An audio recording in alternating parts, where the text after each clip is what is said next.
نحمده ونصلي ونسلم على رسوله الكريم اما بعد فاعوذ بالله من الشيطان الرجيم بسم الله الرحمن الرحيم رب اشرح لي صدري ويسر لي امري واحلل عقدة من لساني يفقهوا قولي ربنا آتنا في الدنيا حسنة وفي الآخرة حسنة وقنا عذاب النار آمین بجاہ سید المرسلین صلی اللہ علیہ وسلم۔ پارہ 28 میں سورۃ الممتحنہ کا آغاز ہے۔ سورہ ممتحنہ مدینہ منورہ میں نازل ہوئی ہے اور اس سورت میں 2 رکوع 13 آیتیں موجود ہیں۔ ایک قول یہ ہے کہ اس سورت کا نام ممتحنہ ہے، اس سورت میں اس کا معنی ہوگا عورتوں کا امتحان لینے والی سورت۔ دوسرا قول یہ ہے کہ اس کا نام ممتحنہ ہے، ممتحنہ اور ممتحنہ، یعنی اس صورت میں ان عورتوں کا ذکر ہے جن کا امتحان لیا گیا ہے۔ اس صورت کا نام اس آیت کی آیت نمبر 10 کے کلمے فامتحنوہن سے ماخوذ ہے۔ آئیے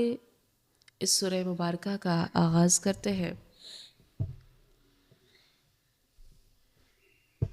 سورہ مبارکہ کے پہلی آیت کریمہ میں فرمایا بسم اللہ الرحمن الرحیم، اللہ کے نام سے شروع جو نہایت مہربان رحمت والا ہے۔ اے ایمان والو، میرے اور اپنے دشمنوں کو دوست نہ بناؤ، تم انہیں دوستی کی وجہ سے خبریں پہنچاتے ہو، حالانکہ یقیناً وہ اس حق کے منکر ہیں جو تمہارے پاس آیا، وہ رسول کو اور تمہیں اس بنا پر نکالتے ہیں کہ تم اپنے رب پر ایمان لائے۔ اگر تم میری راہ میں جہاد کرنے اور میری رضا طلب کرنے کے لیے نکلے تھے تو ان سے دوستی نہ کرو، تم ان کی طرف محبت کا خفیہ پیغام بھیجتے ہو، اور میں ہر اس چیز کو خوب جانتا ہوں جسے تم نے چھپایا اور جسے تم نے ظاہر کیا، اور تم میں سے جو یہ دوستی کرے تو بے شک وہ سیدھی راہ سے بہک گیا۔ اس آیت کریمہ کا شان نزول یوں ہے، بنو ہاشم کے خاندان کی ایک باندی سارہ مدینہ منورہ میں رسول اللہ صلی اللہ علیہ وسلم کی بارگاہ میں اس وقت حاضر ہوئی جب آپ فتح مکہ کی تیاری فرما رہے تھے۔ حضور اقدس صلی اللہ علیہ وسلم نے اس سے فرمایا کیا تو مسلمان ہو کر آئی ہے؟ اس نے کہا نہیں۔ ارشاد فرمایا کیا ہجرت کر کے آئی ہے؟ اس نے کہا نہیں۔ ارشاد فرمایا پھر کیوں آئی ہے؟ اس نے عرض کی محتاجی سے تنگ ہو کر آئی ہوں۔ حضرت عبد المطلب کی اولاد نے اس کی امداد کرتے ہوئے کپڑے بنائے اور سامان دیا۔ حضرت حاتب بن ابو بلتع رضی اللہ عنہ اس سے ملے تو انہوں نے اس سے جو ہے وہ 10 دینار دیے، ایک چاڑ دی اور اس کی معرفت ایک خط جو ہے وہ اہل مکہ کے پاس بھیجا، جس کا مضمون یہ تھا رسول اللہ صلی اللہ علیہ وسلم تم پر حملہ کرنے کا ارادہ رکھتے ہیں، تم سے اپنے بچاؤ کی جو تدبیر ہو سکے کر لو۔ سارا یہ خط لے کر روانہ ہو گئی۔ اللہ تعالیٰ نے اپنے حبیب صلی اللہ علیہ وسلم کو اس کی خبر دی تو حضور صلی اللہ علیہ وسلم نے اپنے چند صحابہ کرام کو، جن میں حضرت علی المرتضیٰ رضی اللہ تعالیٰ عنہ بھی تھے، گھوڑوں پر روانہ کیا اور فرمایا روضہ خاک کے مقام پر تمہیں ایک مسافر عورت ملے گی، اس کے پاس حاتب بن ابی بلتع کا خط ہوگا جو اہل مکہ کے نام لکھا گیا ہے، وہ خود اس سے لے لو اور اس کو چھوڑ دو، اگر خط دینے سے انکار کرے تو اس کی گردن مار دو۔ یہ حضرات روانہ ہوئے اور عورت کو ٹھیک اسی مقام پر پایا جہاں حضور صلی اللہ علیہ وسلم نے فرمایا تھا۔ اس سے خط مانگا تو وہ انکار کر گئی اور قسم کھا گئی۔ صحابہ کرام رضی اللہ عنہم نے واپسی کا ارادہ کیا تو حضرت علی المرتضیٰ رضی اللہ تعالیٰ عنہم نے قسم کھا کر فرمایا رسول اللہ صلی اللہ علیہ وسلم کی خبر واقعی کے خلاف ہو ہی نہیں سکتی۔ پھر تلوار کھینچ کر عورت سے فرمایا تو خط نکال دے ورنہ میں تیری گردن اڑا دوں گا۔ جب اس نے دیکھا کہ حضرت علی المرتضیٰ کرم اللہ تعالیٰ وجہ الکریم قتل کرنے پر بالکل آمادہ ہیں تو اس نے اپنے جوڑے میں سے خط نکال کر دے دیا۔ جب یہ حضرات خط لے کر واپس پہنچے تو حضور صلی اللہ علیہ وسلم نے حضرت حاتب رضی اللہ عنہ کو بلا کر فرمایا اے حاتب، خط لکھنے کی وجہ کیا تھی؟ انہوں نے عرض کی یا رسول اللہ صلی اللہ علیہ وسلم، میں جب سے اسلام لایا ہوں تب سے کبھی میں نے کفر نہیں کیا، اور جب سے حضور کی نیاز مندی میسر آئی ہے تب سے کبھی آپ کے ساتھ خیانت نہیں کی، اور جب سے اہل مکہ کو چھوڑا ہے تب سے کبھی ان کی محبت دل میں نہیں آئی۔ لیکن واقعہ یہ ہے کہ میں قریش میں رہتا تھا اور ان کی قوم میں سے نہیں تھا، میرے سوا دوسرے مہاجرین کے مکہ مکرمہ میں رشتہ دار ہیں جو ان کے گھر بار کی نگرانی کرتے ہیں، لیکن میرا وہاں کوئی رشتہ دار نہیں ہے۔ مجھے اپنے گھر والوں کے بارے میں اندیشہ تھا، اس لیے میں نے یہ چاہا کہ میں اہل مکہ پر کچھ احسان رکھ دوں تاکہ وہ میرے گھر والوں کو نہ ستائیں، اور یہ بات میں یقین سے جانتا ہوں کہ اللہ تعالیٰ اہل مکہ پر عذاب نازل فرمانے والا ہے، میرا خط انہیں بچا نہ سکے گا۔ رسول اللہ صلی اللہ علیہ وسلم نے ان کا یہ عذر قبول فرمایا اور ان کی تصدیق کی۔ حضرت عمر فاروق رضی اللہ تعالیٰ عنہ نے عرض کیا، یا رسول اللہ صلی اللہ علیہ وسلم، مجھے اجازت دیجیے تاکہ اس منافق کی گردن مار دوں۔ حضور صلی اللہ علیہ وسلم نے فرمایا، اے عمر، اللہ خبردار ہے، اللہ تعالیٰ خبردار ہے۔ جب ہی اس نے اہل بدر کے حق میں فرمایا کہ جو چاہے کرو، میں نے تمہیں بخش دیا ہے۔ یہ سن کر حضرت عمر رضی اللہ عنہ کی آنکھوں میں آنسو جاری ہو گئے اور یہ آیات نازل ہوئی۔ تو اس آیت کا خلاصہ یہ ہے کہ اے ایمان والو، کافروں کو اپنا دوست نہ بناؤ جو میرے اور تمہارے دشمن ہے۔ تم انہیں دوستی کی وجہ سے رسول کریم صلی اللہ علیہ وسلم کی پوشیدہ خبریں پہنچاتے ہو، حالانکہ وہ تمہارے پاس آئے ہوئے حق یعنی اسلام اور قرآن کا انکار کرتے ہیں۔ رسول اکرم صلی اللہ علیہ وسلم کو اور تمہیں اس بنا پر مکہ مکرمہ سے نکالتے ہیں کہ تم اپنے رب پر ایمان لائے ہو۔ اگر تم میری راہ میں جہاد کرنے اور میری رضا طلب کرنے کے لیے اپنے وطن سے نکلے تھے تو ان کافروں سے دوستی نہ کرو، تم انہیں خفیہ محبت کا پیغام بھیجتے ہو، حالانکہ تمہیں یہ بات اچھی طرح معلوم ہے کہ میں ہر اس چیز کو خوب جانتا ہوں جسے تم نے چھپایا اور جسے تم نے ظاہر کیا، اور یاد رکھو کہ تم میں سے جو ان سے دوستی کرے گا تو بے شک وہ سیدھی راہ سے بہک گیا۔ تو یہاں پر ہمیں کئی باتیں معلوم ہوئی ہے۔ کفار مکہ جو ہے مسلمانوں کے دشمن تھے، لیکن اللہ تعالیٰ نے انہیں اپنا دشمن بھی فرمایا۔ اس سے معلوم ہوا کہ اللہ کے نیک بندوں کا دشمن اللہ کا بھی دشمن ہے، اور ایمان کا دشمن جان کے دشمن سے زیادہ خطرناک ہوتا ہے۔ اللہ رب العزت ہمیں اپنی رضا کے لیے کسی سے دوستی، دشمنی اور بغض رکھنے کی توفیق عطا فرمائے، آمین۔ دوسری آیت کریمہ میں فرمایا، اگر وہ تمہیں پالے تو تمہارے دشمن ہوں گے اور تمہاری طرف اپنے ہاتھ اور اپنی زبانیں برائی کے ساتھ دراز کریں گے، اور وہ چاہتے ہیں کہ کسی طرح تم کافر ہو جاؤ۔ یعنی کفار کی عداوت کا حال یہ ہے کہ تم ان کے ساتھ کتنے ہی اس قسم کے سلوک کرو، لیکن انہیں جب کبھی موقع ملے گا تو وہ تم سے اپنی دشمنی نکالنے میں کمی نہیں کریں گے، تمہیں مارنے اور قتل کرنے کے لیے تمہاری طرف اپنے ہاتھ بڑھائیں گے، تمہیں گالی گلوچ کرنے اور برا بھلا کہنے کے ساتھ اپنی زبانیں دراز کریں گے، اور ان کی تمنا یہ ہے کہ کسی طرح تم کافر ہو جاؤ۔ تو ایسے لوگوں کو دوست بنانا اور ان سے بھلائی کی امید رکھنا اور ان کی عداوت سے غافل رہنا یہ ہرگز نہیں چاہیے۔ پھر آیت نمبر 3 میں فرمایا، تمہارے رشتہ دار اور تمہاری اولاد قیامت کے دن ہرگز تمہیں نفع نہ دیں گے، اللہ تمہارے درمیان جدائی کر دے گا اور اللہ تمہارے کام خوب دیکھ رہا ہے۔ یعنی اے ایمان والو، جن رشتہ داروں اور اولاد کی وجہ سے تم کفار سے دوستی اور موالات کرتے ہو، یہ قیامت کے دن ہرگز تمہیں نفع نہیں دیں گے۔ اللہ تعالیٰ قیامت کے دن تمہارے اور ان کے درمیان اس طرح جدائی کر دے گا کہ فرما بردار جنت میں ہوں گے اور کافر نافرمان جہنم میں، اور یاد رکھو کہ اللہ تمہارے کام دیکھ رہا ہے تو وہ تمہیں تمہارے اعمال کی جزا دے گا۔ یاد رکھیے کہ قیامت کے دن مسلمان کے کافر رشتہ دار اور کافر اولاد اس کے کام نہیں آئیں گے، جبکہ مومن رشتہ دار اور مومن اولاد اللہ کے حکم سے ضرور کام آئے گی۔ اللہ تعالیٰ ارشاد فرماتا ہے، اس دن گہرے دوست ایک دوسرے کے دشمن ہو جائیں گے سوائے پرہیزگاروں کے، اور ارشاد فرماتا ہے، اور جو لوگ ایمان لائے اور ان کی جس اولاد نے ایمان کے ساتھ ان کی پیروی کی تو ہم ان کی اولاد کو ان کے ساتھ ملا دیں گے اور ان والدین کے عمل میں کچھ کمی نہیں کریں گے۔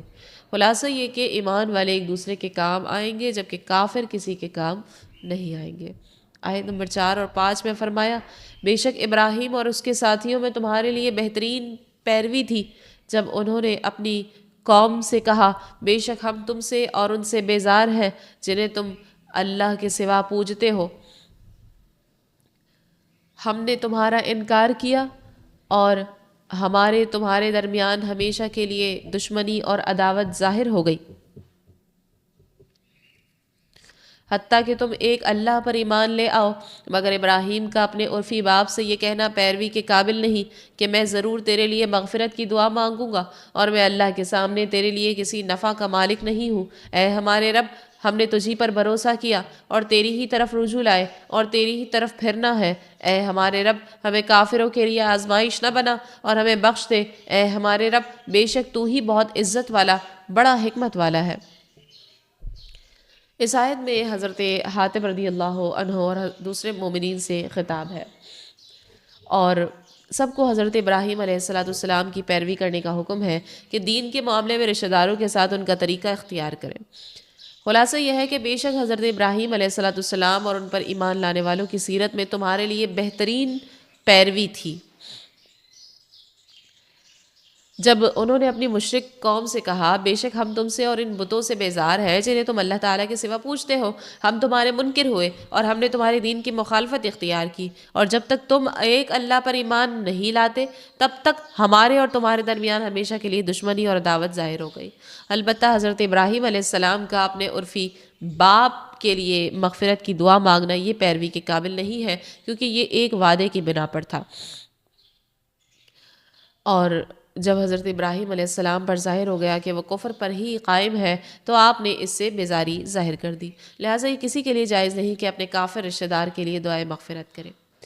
پھر فرمایا ربنا علیک توکلنا، اے ہمارے رب ہم نے تجھی پر بھروسہ کیا۔ یہ بھی حضرت ابراہیم علیہ السلام کی اور ان مومنین کی دعا ہے جو آپ کے ساتھ تھے، اور یہ استثناء سے پہلے والے کلام کے ساتھ متصل ہے، لہٰذا مومنین کو اس دعا میں بھی حضرت ابراہیم علیہ السلام کی پیروی کرنی چاہیے۔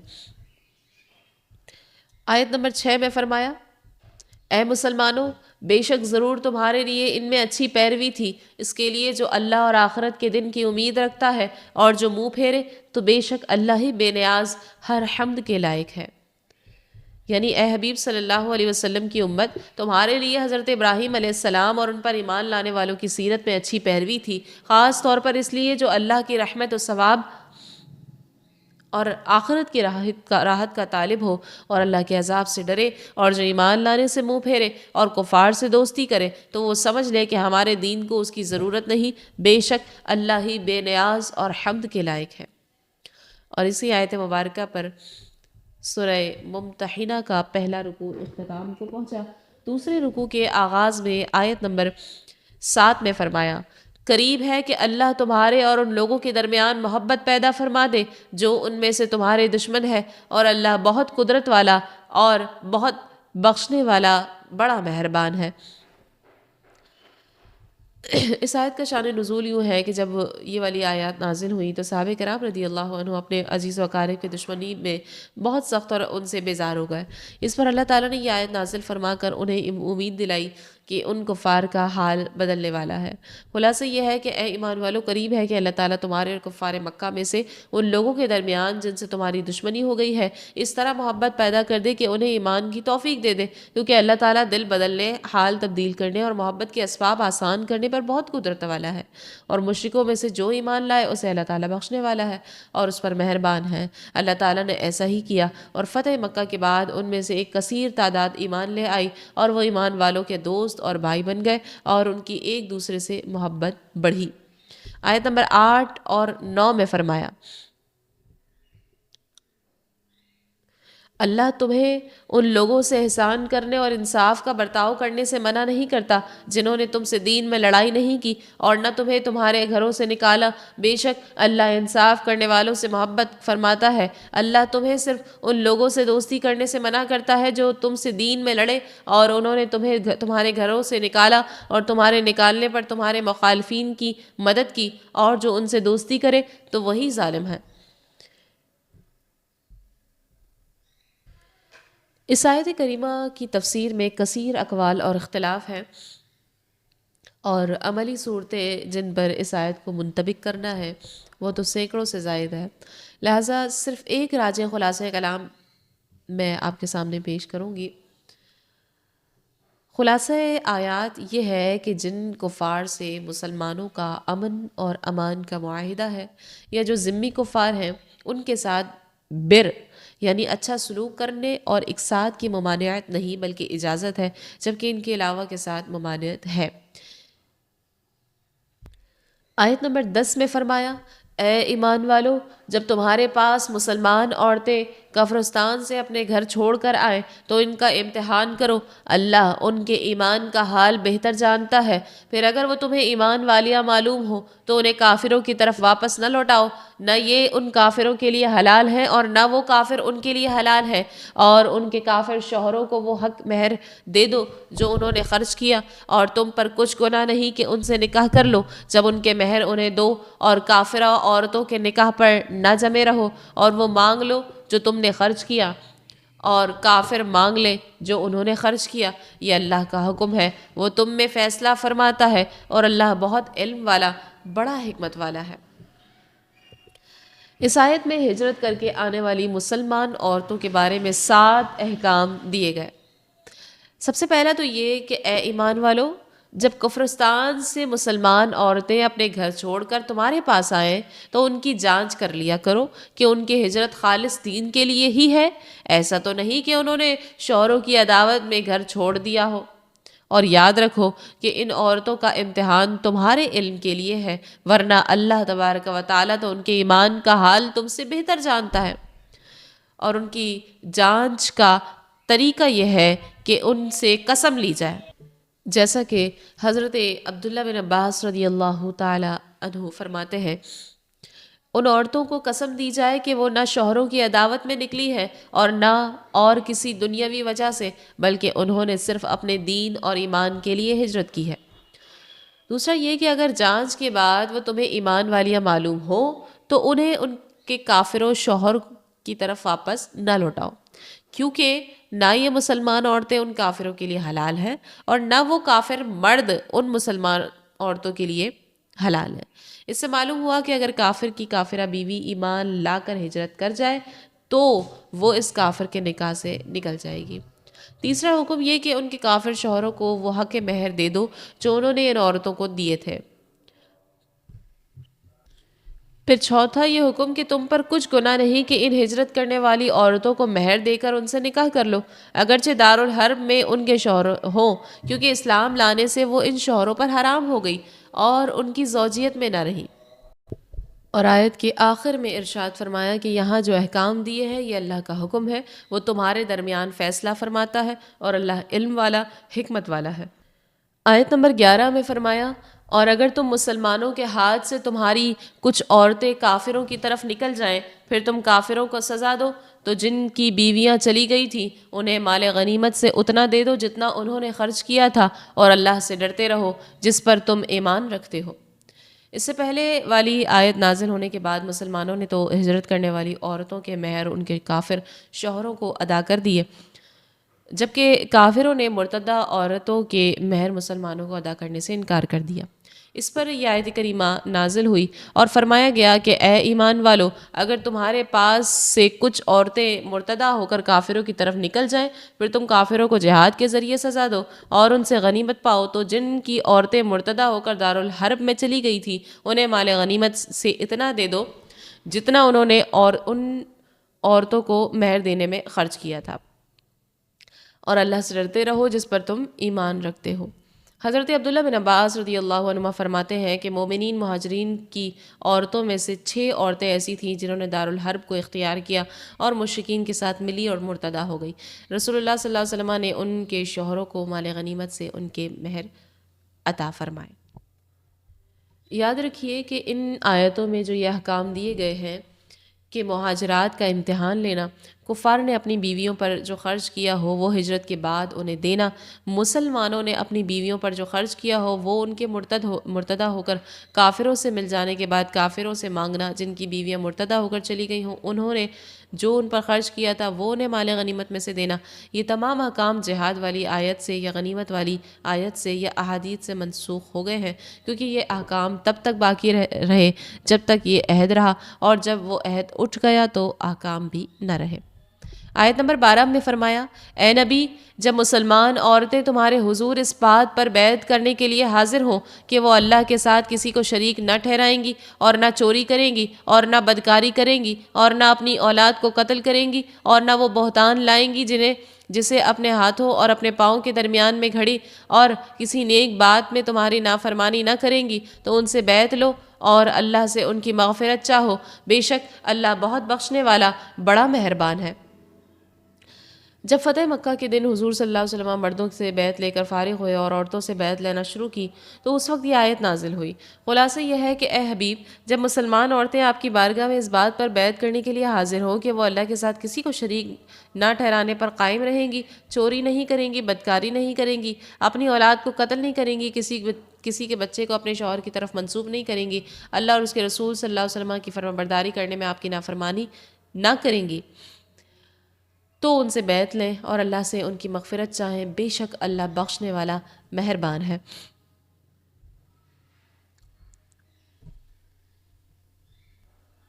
پھر آگے آیت نمبر 13 میں فرمایا،